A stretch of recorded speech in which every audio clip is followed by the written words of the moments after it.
Hey everybody, this is Frill. Welcome back to Hearts of Iron 4 in our playthrough as the German Reich. So we just finished off Norway and Sweden in the last episode, and now we are preparing for our own operation Barbarossa to capture the Soviet Union territory here. So I'm set this up, the battle plan's already, and we're going to be focusing on the southern sectors because we need this all-important oil, especially into the Caucasus. 126 oil in Baku, so yeah, that's what we want. And because the Soviet Union are our main trading partner, and I mean, what I've seen in Hearts of Iron 4 from all the time lapses and different playthroughs I've seen, the Soviets do end up declaring war on the Germans, so let's go ahead and take care of them before they try to take care of us, is what I'd say. I'd like to have our armies a little bit larger than they are. I had to pull a few guys off the Atlantic wall lines, and we really don't have enough garrisons, but that is fine. So I do have this one last, that's not what I want to do, one last guy up here that I'm just going to have go through these areas, and these guys should be completely out of supplies, so it shouldn't be too bad to deal with, and then we'll have them head right on to the front line there. And actually, that said, let's go ahead, justify war goal so we can declare war. See, they're working on anti-fascist diplomacy there for their focus, so they're coming to get us at some point or another, so we're going to be getting them sooner than they get us. I'd expect to take a lot more casualties in this than we've previously taken. Yeah, we're going to need to make a line for naval bombers. Let's actually see. Maybe we want to do that now. We actually have in terms of aircraft being pumped out at the moment. We probably have way too many naval bombers as it is, so let's switch this on over to a... Or do we even have... Are we researching? I think we're researching that still, or maybe we're not even quite to it yet. No, we're not. We need to get the 196 and then we can research the 195. Okay, getting ahead of myself. So yeah, we can't do anything about that at the moment. Otherwise, we've got military factories. Once we capture the Soviet Union, hopefully we'll try to realign our military factories. We don't have enough of them really at the moment. Alright, anyway. So those guys, our guys will be getting into position here. I don't know how close they'll be with their whole battle plan. 3.5% per day. Yeah, they should be about in a month. Almost to the max.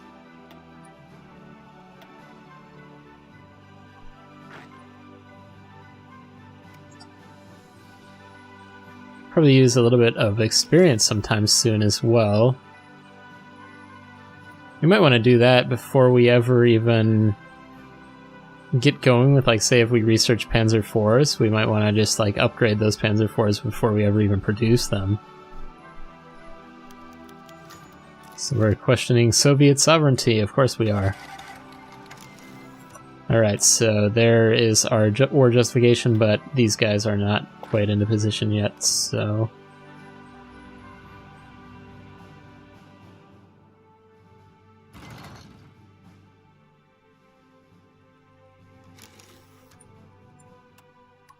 See what this guy's doing up here. Taking attrition, that's what they're doing. But yeah, you can see these guys have are providing no resistance up here in Sweden, Norway. They are trying to get to the... There we go, our research on that 196 was done. Okay, what? Something else finished there, but I didn't catch what it was. So we'll do the 195s. And actually, I think we can switch... That was a naval bomber, wasn't it? Yeah. Switch to that new naval bomber. Still just our Stukas. Okay, we're still working on this as well. Okay, it's almost done. It'd be nice to have had that before we went to war here, but... That's where we're at. Improved artillery would probably be good as well. Infantry and motorized and mechanized, but 276 days? No thank you. Landing craft almost done. That'll be useful in the future, too.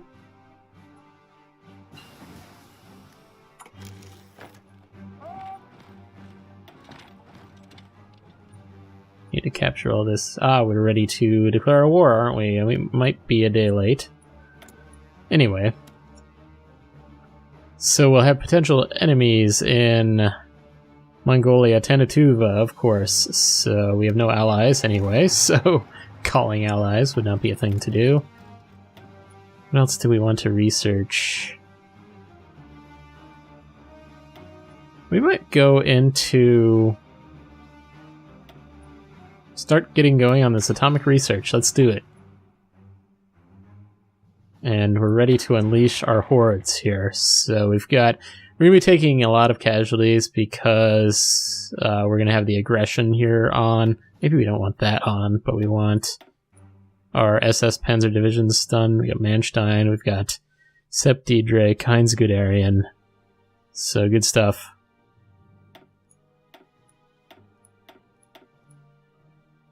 So yeah, I would expect for our territory. I also had the air cover. Should be pretty amazing around here.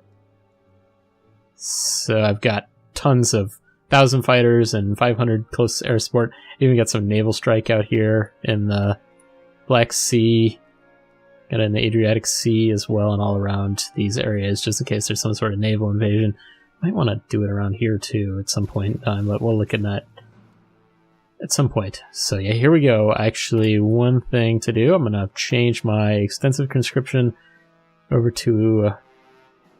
yeah, so our factory output will go down, but we're going to be running out of guys here soon. We want 4 million dudes here to be ready to replenish our divisions.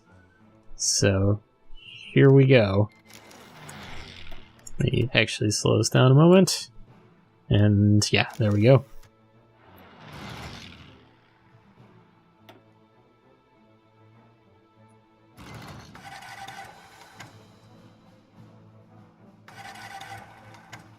Our first main objective will be to capture Kiev there. And basically we'll try to sweep in to the Caucasus and Stalingrad here, and then swing north once we've secured those resources. And if there's happens to be a bulge over here, that's completely fine. It'd be great to encircle if we could. Although I probably won't focus on them as much as much as we could anyway. So yeah, here we go. We've got insufficient resources. Let me realign here. Maybe trading with Venezuela and Iran.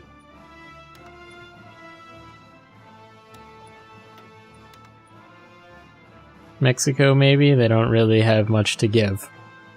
So we'll do that and figure out where our tungsten is at. I think we might have been trading too much for them, but let's see what we've got here. Actually, we have a surplus of tungsten somehow. But yeah, we're definitely down in the oil.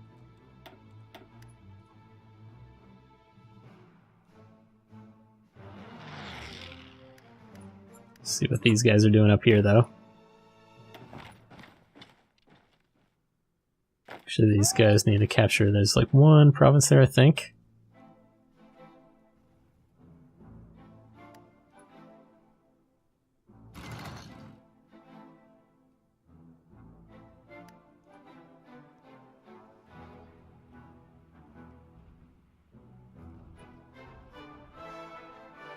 I'm almost thinking there's quite a few guys here. If we could like encircle.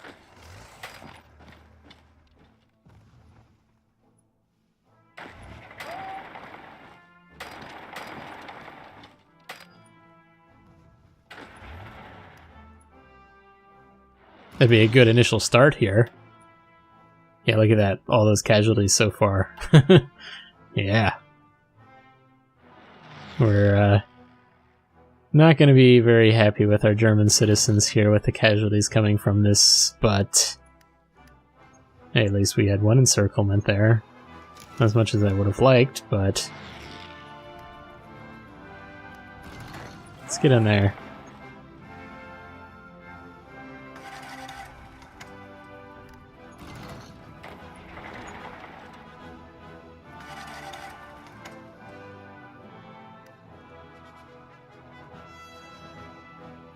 Alright. Soviet convoys are sinking them. So what happened to these guys? I'm gonna get them all here, and then if we pass the Crimea area, the Black Sea port here, and we might let them try to refocus on this area, and we'll come around and try to encircle them there. I've seen that work to pretty good success previously, so we'll try that tactic.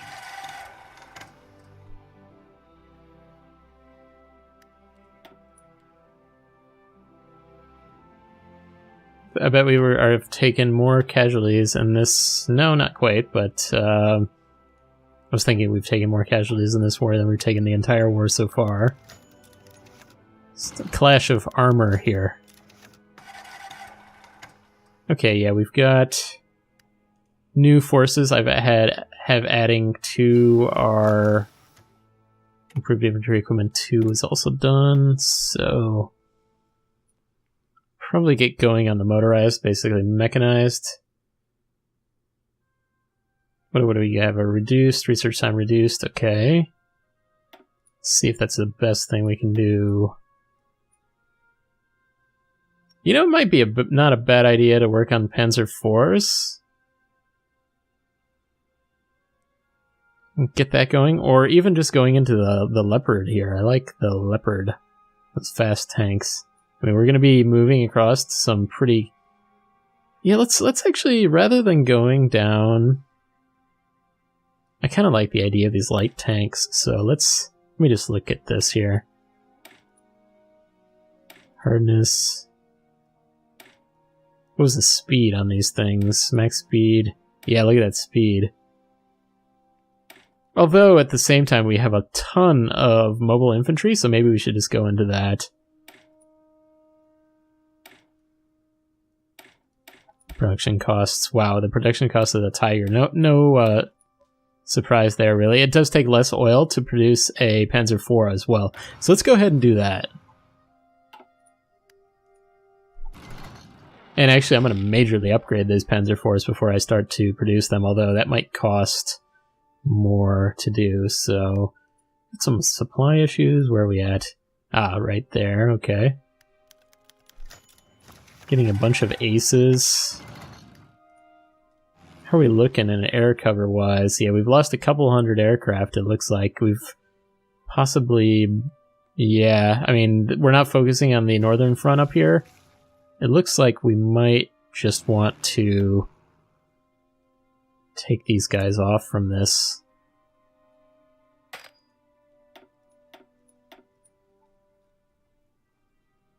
Let's bring them right here.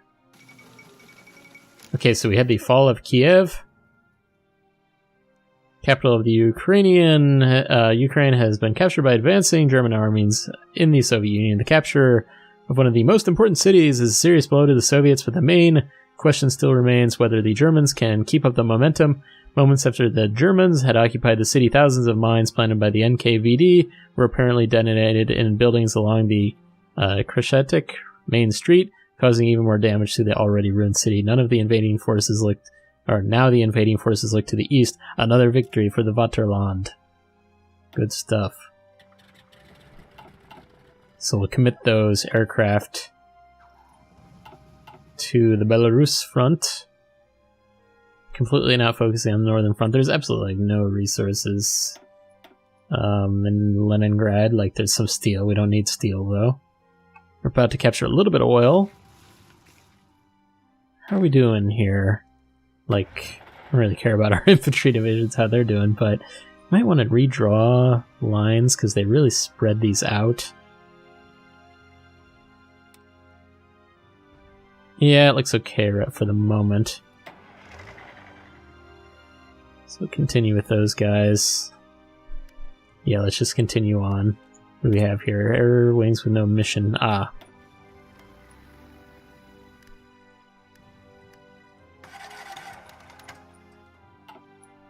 Air superiority, of course.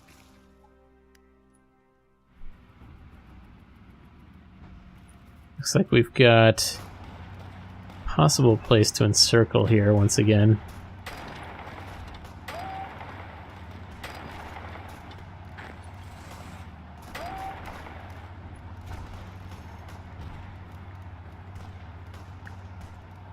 The AI is decent about getting out of these encirclements from what I've noticed, though.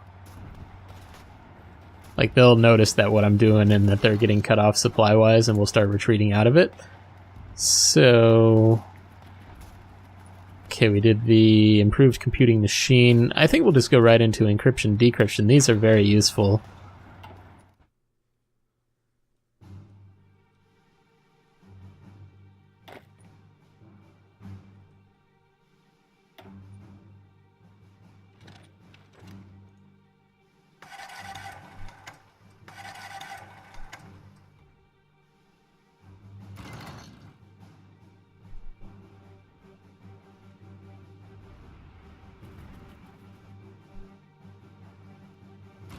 I don't even know where that encirclement I was trying to do was. Maybe...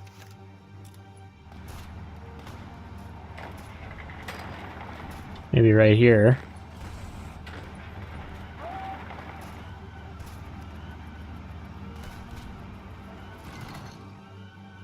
Any place we see a little bulge, we can try something like that.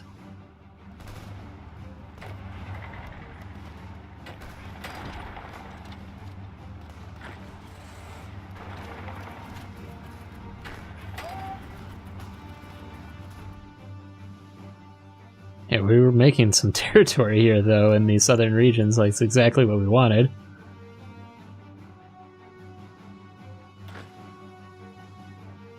Let's see what these guys are doing, because they're going to be... we're going to be passing the Crimea area. And then we're going to... yeah, I think we can probably do it at the moment, possibly. No? But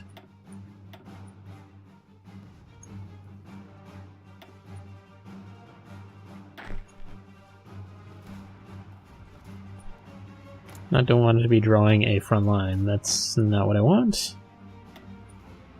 We just want to park our guys here so that they can't move across. Let's look at those casualties. They've taken double casualties at least. We've taken quite a bit.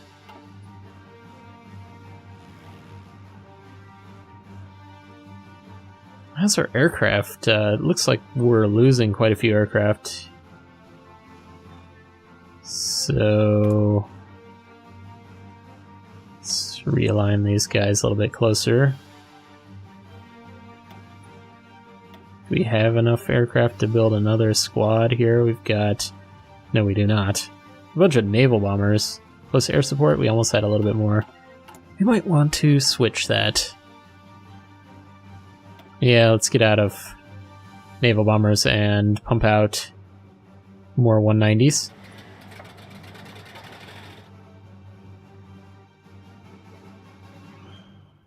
Oil, we're down 52, but we're good in everything else.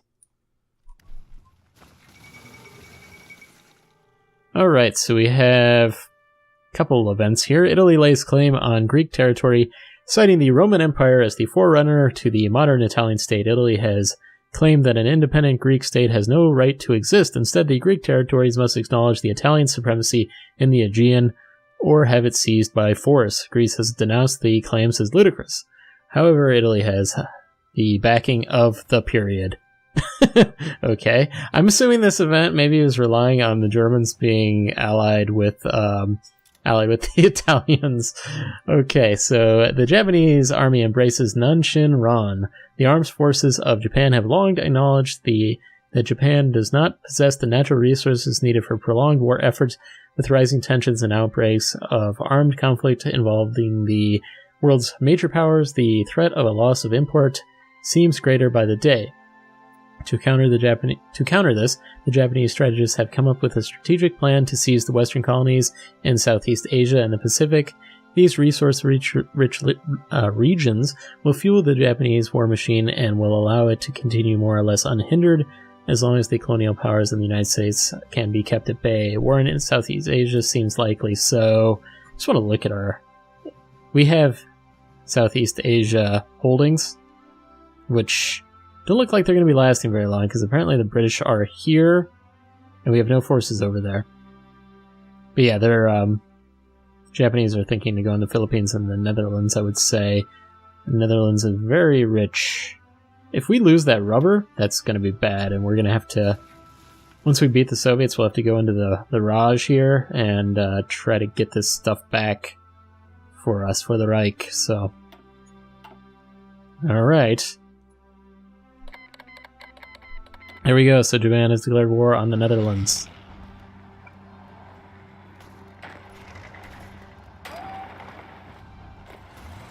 It's gonna say... halt.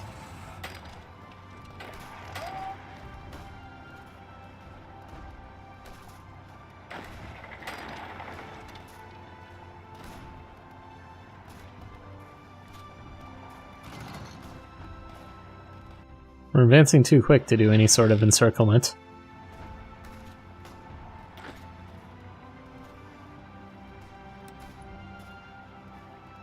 So I don't think I can do a front line here. But this is where we want our guys parked.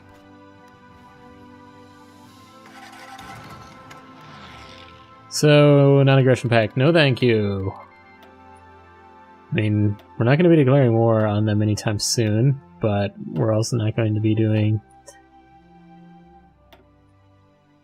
Hey, we sunk a British destroyer. It was patrolling the English Channel. We've got a bunch of aces. How are we doing? We're in August? These are our infantry. These guys still look pretty good.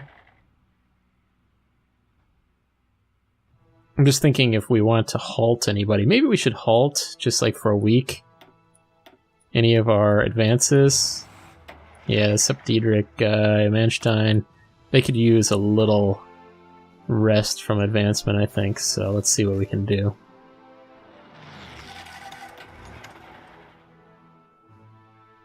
Of course, supplies for them as well. Yeah, just in this like whole region, we have too many units in that little vicinity there.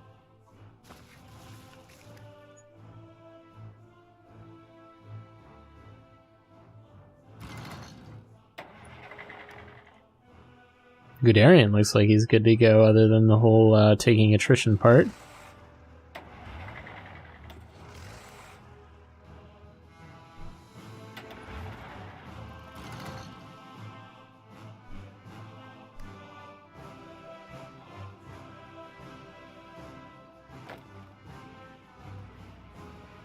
I almost wonder if I let them come across here, then it might help us out, actually. So we also have the assassination of Leon Trotsky, so I think this is historic outcome here. Leon Trotsky, once the top lieutenant of the heir presumptive of Vladimir Lenin, died today in Mexico City Hospital. He was believed to be attacked in his home with an ice axe by the Spanish national, believed to have been in the employ of the NKVD. After a failed power struggle with Joseph Stalin and his allies' control of the Communist Party in the Soviet Union, Trotsky spent the 30s in exile, living in Turkey, France, and Norway, before finally settling in Mexico. He remains a constant critic of Stalin and the degenerated workers' state of the Soviet Union. Alright. And we've got an aggression pact from Italy and Menjuco. No thank you. Alright. So I think we're probably about to get this thing going again. Let's do it.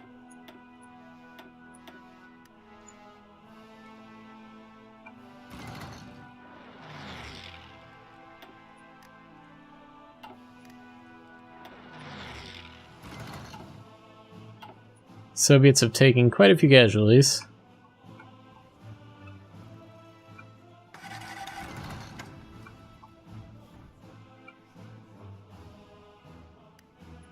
Yeah, here they're coming across, so if we can at least establish a front line there, then we can... There they go. Then we'll be able to handle them.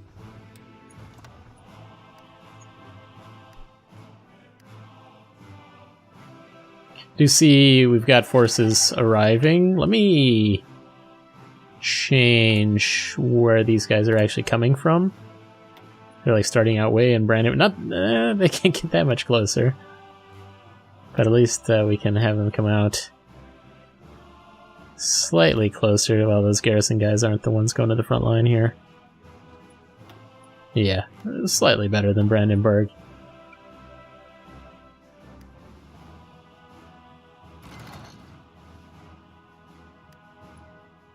So we have captured oil, haven't we? Yeah, we've captured a couple. Need to grab these. How are we doing oil-wise? Still down 46. So yeah, capturing. We've got to get all the way down to Baku to make things really good for us. But yeah, with that said, I do think I'm going to go ahead. In the episode here, we've made a pretty good swing at the Soviets here, and I think things are going well. We're certainly not going to win it by winter, but I think we could sometime in the next year capitulate them, so that would be very useful. We'll have to take the rest of their allies, I think, like all the way to Tanatuva and Mongolia to actually finish them off, but we'll see what happens. So hope you guys enjoyed this one. If you did, make sure to hit the like button. It really helps out the channel.